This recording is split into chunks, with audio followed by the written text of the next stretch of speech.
ভাইয়ের আমাদের বিয়ের সাথে এই এলাকাতেই হয়েছে, কাজেই আমি এই এলাকারই সন্তান এবং এই এলাকার সন্তান হিসাবে এই এলাকার মুরব্বী, এই এলাকার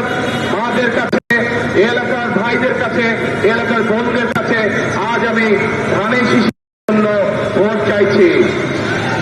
আজ আমি ধানের শীষকে জয়যুক্ত করার জন্য আমার এলাকাবাসী ভাই বোনদেরকে, মুরব্বীদেরকে আমি বিনীত অনুরোধ করছি যাতে আগামী 12 তারিখে নির্বাচনে আপনারা এলাকায়, এই এলাকায় ঢাকা 17-তে ধানের শীষকে ইনশাআল্লাহ নির্বাচিত করেন।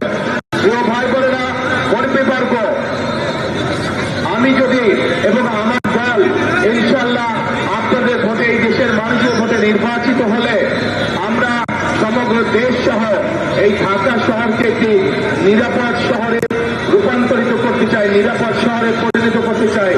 যেই শহরে মা বোনেরা নিরাপদে নিশ্চিন্তে যে কোনো সময়, দিনের যে কোনো সময় হাঁটতে পারবেন, যেই শহরে মানুষ নিরাপদে বসবাস করতে পারবে, ব্যবসা বাণিজ্য, চাকরি বাকরি করতে পারবে। প্রিয় ভাই বোনেরা, আমরা একটি সুন্দর শহর গড়ে তুলতে চাই, যেই শহরের মানুষ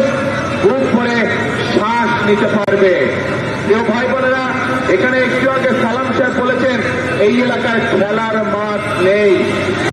আপনাদের সকলের জানার জন্য আমি বলতে চাই যে ইনশাআল্লাহ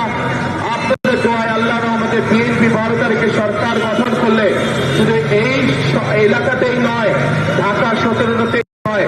আমরা সমগ্র ঢাকা শহরে অন্তত 40টি খেলার মাঠ তৈরি করব ইনশাআল্লাহ, যাতে করে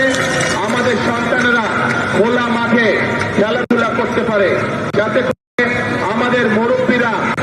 মা বোনেরা বিকেল বেলায় বা যেই সময় তাদের প্রয়োজন সেই সময় যদি মাঠে হাঁটা চলা করতে পারে।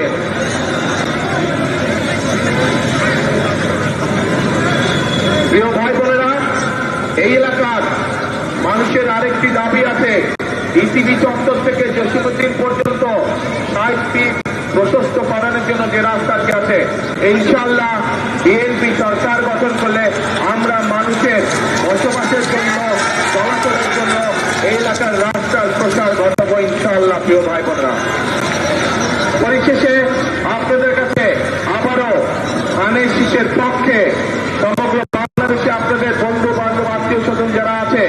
আপনাদের মাধ্যমে আমি সকলকে বিনীত অনুরোধ জানাতে চাই ধানের শীষের পক্ষে 12 তারিখে ভোট প্রদানের জন্য। এবং আমি যেহেতু এই এলাকারই সন্তান, আমি আপনাদেরই সন্তান, এই এলাকার সন্তান, সেই জন্য এই এলাকায় ধানের শীষের প্রার্থী হিসাবে আপনাদের কাছে 12 তারিখে ধানের শীষের পক্ষে আমি ভোট চাই। ধানের শীষকে জয়যুক্ত, আমাকে যেহেতু ছোটবেলা থেকে এই এলাকায় বড় হয়েছি, এই এলাকার জন্য এবং এই এলাকার মানুষের জন্য আমাকে আপনারা কাজ করার সুযোগ দিবেন, এই প্রত্যাশা ব্যক্ত করে আজ আপনাদের কাছ থেকে আমি বিদায় নিচ্ছি। ইনশাআল্লাহ আপনাদের সাথে দেখা হবে। দোয়া করি আপনারা সকলে সুস্থ থাকেন, ভালো থাকেন, আমার জন্য দোয়া করবেন যাতে আমি